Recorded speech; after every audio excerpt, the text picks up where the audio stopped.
Hello everyone, I hope you're doing well today. In this video, I wanted to discuss the future of capital ships in Star Citizen, starting basically now.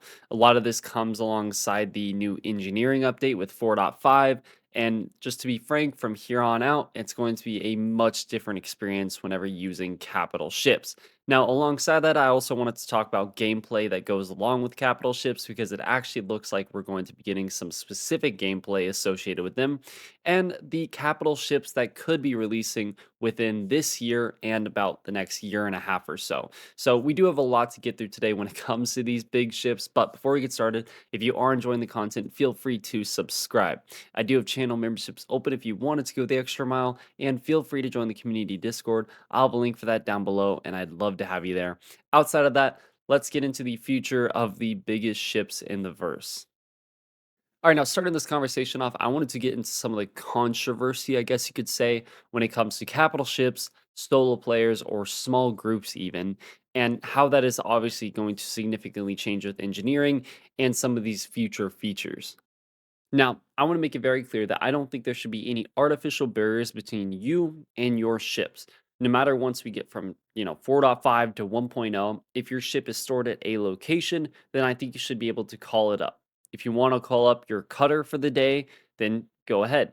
If you want to call up your Idris P, then go ahead as well. But once you take off, at that point, you have to recognize that if you're in a ship that isn't being properly crewed, then you might suffer some issues. Now, if you're in a cutter, it's meant for one person. You're probably going to do a pretty good job at crewing this thing. If you're in a Zeus, a Cutlass, any of those size ships, you're probably going to be fine. It's basically a three-person crew. And if you're just one guy, you'll probably be okay. You might suffer a tiny bit, but not too much. But if you're in an Idris, which is designed for much more than one or three people, then you are going to leave a ton of stations unmanned. You're going to leave whole sections of your ship completely empty. And most likely, you're going to suffer a lot of consequences if you find almost any trouble, even if that's just basic engineering trouble. Now, this is where we can kind of start segueing into the engineering talk here. And to be quite frank, I've been talking about it for most of 2025 about how engineering is probably going to be one of the most needed features for ship gameplay. And I'm so happy to actually finally see it in the verse. Now, keep in mind, this is the first implementation of engineering. Not only is there more to come for the feature itself, but it's going to take a while to get this thing fully balanced to the point where it feels correct amongst all players. And it's going to take quite some time for all players to actually get used to this new feature. So don't expect this initial launch to go so smooth. Now, when it comes to engineering and capital ships, this is where we start heading in a direction which some people just don't like. And, you know, I don't necessarily blame them for it being an uncomfortable process, but it's not something that really should be much of a surprise to players.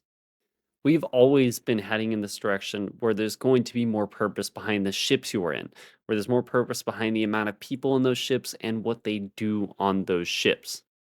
And we're actually finally seeing gameplay like tactical strike groups get developed where it's more dedicated to capital class ships. Now, don't get me wrong, it's dedicated to a lot of different types of ships, which is really, really cool. But that's not designed for the solo capital ship player that decided to buy like a Kraken, Javelin, and an Idris. That's designed for the capital class ships that are crewed by like 20 or more people. Or if you have a Javelin, I mean 60 or more people. And that's just kind of how it's going to be. I know it's one of those things that's like, damn it, especially if you don't have the friends and especially since we don't have the social tools yet, we're not going to be in a place where it's going to be easy for everyone that owns a capital ship to engage in this gameplay. But if you do have the people to crew those capital ships, man, you're going to be in a very good spot to actually get some good gameplay out of them. And now that we have engineering in here as well, you have this whole other bubble of gameplay that goes on behind the scenes during these different types of gameplay sessions, especially once we get tactical strike groups. And I think that's going to be so cool. You'll not only have players on the guns and in the hangars, but you'll have players running around the ship frantically, trying to make sure that power is going to the places it needs to go, components are up to spec, and there's no fires on anywhere in the ship. And I think that is such a cool part of the game. But again, that's not gameplay designed for one person. And I think that's totally okay that it's not. Now, really quickly addressing AI blades in NPC crew. These features are still planned. It's going to be a long time, but I still think they should release. Though I do think that CIG should absolutely be focusing on the scaling currently with real players in these ships. I think that should absolutely be the priority. Now, I think there's two main caveats with these features. I don't think they should be very accessible at all. And truthfully, I don't think they should have much power at all either. They should be kind of the bare minimum of power for a capital class ship. The way I say it is that I'm going to refer to it as a fake crew, is because there's no real people really involved. Is that if you put a fake crewed Idris up against a fully crewed Idris, I think the fully crewed Idris should be able to just stomp the fake crewed one. And I'm not trying to be harsh at all. I just think from a game design perspective, there should be no reality where a fully crewed Idris even is remotely scared about a fake crewed one. And and if they were at all, and if they were able to get beat by a fake crewed Idris, I would think those players are either really, really bad, or again, the game design is just completely off and it's just an entirely unbalanced system. And to that, I would think that it's mainly just something you should use for PvE encounters. If you want to go out and experience like a fleet battle with mainly just NPCs, then that should be something, possible with NPC crews. But again, this is not something that I think should be even remotely scalable compared to a fully crewed capital class ship. And I'm not here to judge anyone on their financial decisions. You can buy whatever you want, whether that be a capital class ship or just a starter pack. It's totally up to you. But when you purchase any ship on the Pledge Store, you need to be able to recognize, hey, am I going to be able to get the most out of this ship with real players, or am I going to have to kind of fall back on the AI blades and a BC crew? And if you do have to fall back on that, then recognize at the same time from a game design perspective, they aren't going to be the same. A fully crewed capital class ship is going to be a significantly different experience, I hope, from a fake crewed ship. And again, if you want to go that route, that's totally okay. But I think you just have to keep those expectations in mind, especially when you're making a purchase like that. Again, not here to judge anyone based off of what they've bought. It's just making sure you know what you're buying before you do it. I'm not advocating on CIG just dunking on solo players that have capital ships, but I am just advocating that they push towards their design philosophy and what they want to do with scaling when it comes to ships and organizations and groups. I think they have a really good idea, and honestly, it's one of the coolest selling points of Star Citizen is this whole combined arms gameplay that, especially in capital class ships, is going to be really cool and rewarding. Now, one thing I will say is engineering by itself isn't going to change everything. It's a fundamental change to ship gameplay, but it's not going to change everything. And one of the features I think we're really, really waiting on is the new social features. This is going to be a huge difference, especially for those players that decided to buy a capital class ship, but don't quite have the friends or groups to actually get it filled.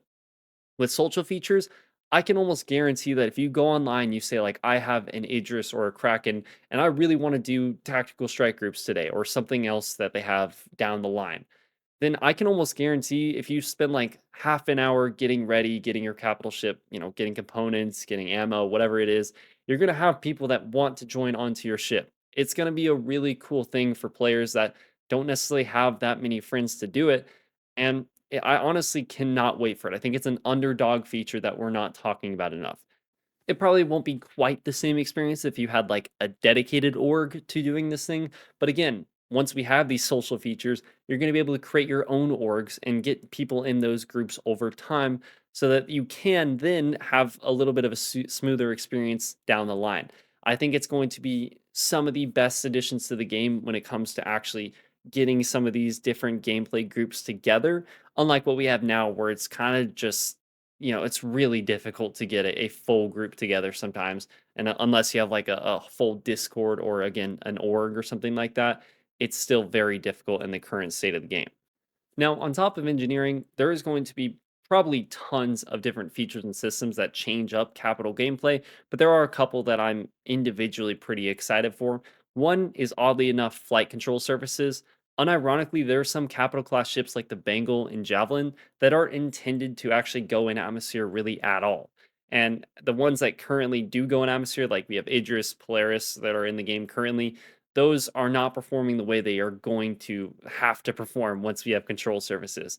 A lot of these ships won't be able to nose down at all, and honestly, just taking off and landing is going to be a pretty big chore for them given how they function in atmosphere. Some other features like ship to ship docking and hacking are going to be really big for kind of the finale of some of these capital fleet battles. It's going to be really cool to send out your legionnaires and other ships and whatnot to actually go board another capital and take out the rest of the remaining crew. It's just this really cool idea that I think will be really big in the capital gameplay space, and I'm super pumped for it. I could probably yap on about these features and systems for capital gameplay, but I do want to move on to the actual gameplay that CIG is curating for these things. So if you do have any other feature systems you're excited for, let me know down below. But then again, we move to the stuff that CIG is kind of curating for capital gameplay, and tactical strike groups. I think is going to be the first genuine first look at that, where not it's not technically just capital classes. As a matter of fact, it's going to really use all different types of combat ships. But I think at the core of it, you're going to have the capitals, which are going to act as almost like an HQ for all of these other ships. And that's something, of course, I'm very excited for, but I think as you go along through the mission, it just progresses as a really cool idea. Now, again, they have yet to execute it yet, so we'll have to see. But towards the end of this mission, as we have seen, and not only in the actual CitizenCon stuff, but the Perseus trailer, you're going to have this massive Vandal fleet battle to have at the very end. And I think that's going to be some of the coolest stuff we've ever seen. And I think the first ever PvE fleet battle we're going to have in Star Citizen. I'm certainly excited for tactical strike groups, and I think it will genuinely be the future of capital gameplay. And then hopefully, CIG continues to kind of pump out content like that. So there will, of course, be more capital gameplay to be had. But there is also definitely planned like PvP fleet battles. I mean, we technically already have that because people organize them, but I think there will be dedicated battles, especially once we have the social tools and you can have enemy factions or enemy orgs that you can go up against. That'll be very cool. You'll have obviously base building, which will again kind of include like this way of attacking different bases. It's this stuff that's going to be, of course, very future bound. It's going to be a while, but I think capital gameplay has a really bright future. And that's something I don't think I could have said a year ago, just simply because we didn't have enough information. Now, at this point, before we start wrapping up this video, I want to talk about capital ships that could release in 2026 or, a little bit further after that. And keep in mind, this is speculation, but it will be somewhat educated speculation. So just keep that in mind. Now, at CitizenCon 2023, they announced that the Idris is going to release with Squadron 42 and the Javelin will come shortly after. As we all know, the Idris released a lot sooner than Squadron 42's release. And with that being said, that kind of gives me this thought of we might see the Javelin if, in fact, Squadron 42 releases next year. Now, there's again nothing confirming that. As a matter of fact, they said it would come after Squadron 42. But given they were so off with the Idrises, it makes me think that there is a chance we see the Javelin hit the PU in 2026. This is a bit more of cope because we haven't heard much about it, but they kind of said the same thing about the Idris. So I'm going to cope because we were right about that. Now, when it comes to another capital class ship, the Drake Kraken, we know that this thing is already in white box. So this thing has been in production for a little bit now. I think maybe it's like 3 or 4 months at this point, maybe more. What I do know is that these things take a very long time. So there's a good chance we don't see it in 2026, at least fully released. But I do think at the very, very latest, we will get this thing for Invictus 2027 at the Drake Defense Con.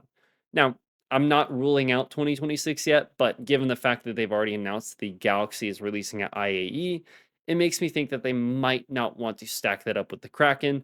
But if they're really trying to make bank, I would probably do it. Regardless, those are the two capital class ships that I could see potentially releasing within the next year and a half or so. That being the Javelin and the Kraken. So just keep that in mind. With that out of the way, I want to wrap up this video here and turn the discussion to you. How do you feel not only about capital ships currently with 4.5 and the engineering update, but how do you feel about the future of capital class ships? Do you disagree with me when it comes to my stance on solo players and capitals, or do you agree with me that I think this is just part of CIG's design philosophy?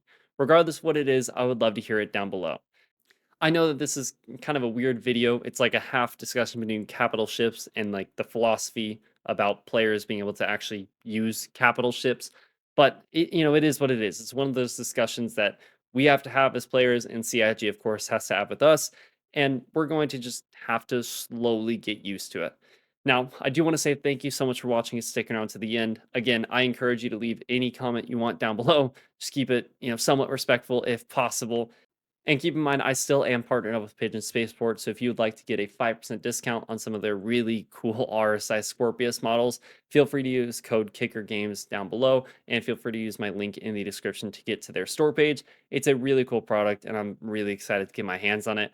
Outside of that, again, thank you so much for watching. I hope you guys are having an excellent holiday season. I got off of getting sick, which is like the normal for the holiday season, but I'm super excited to be back and making some videos about our favorite alpha game. But besides that, again, thank you so much. I hope you have a wonderful day, and I will see you in the next video.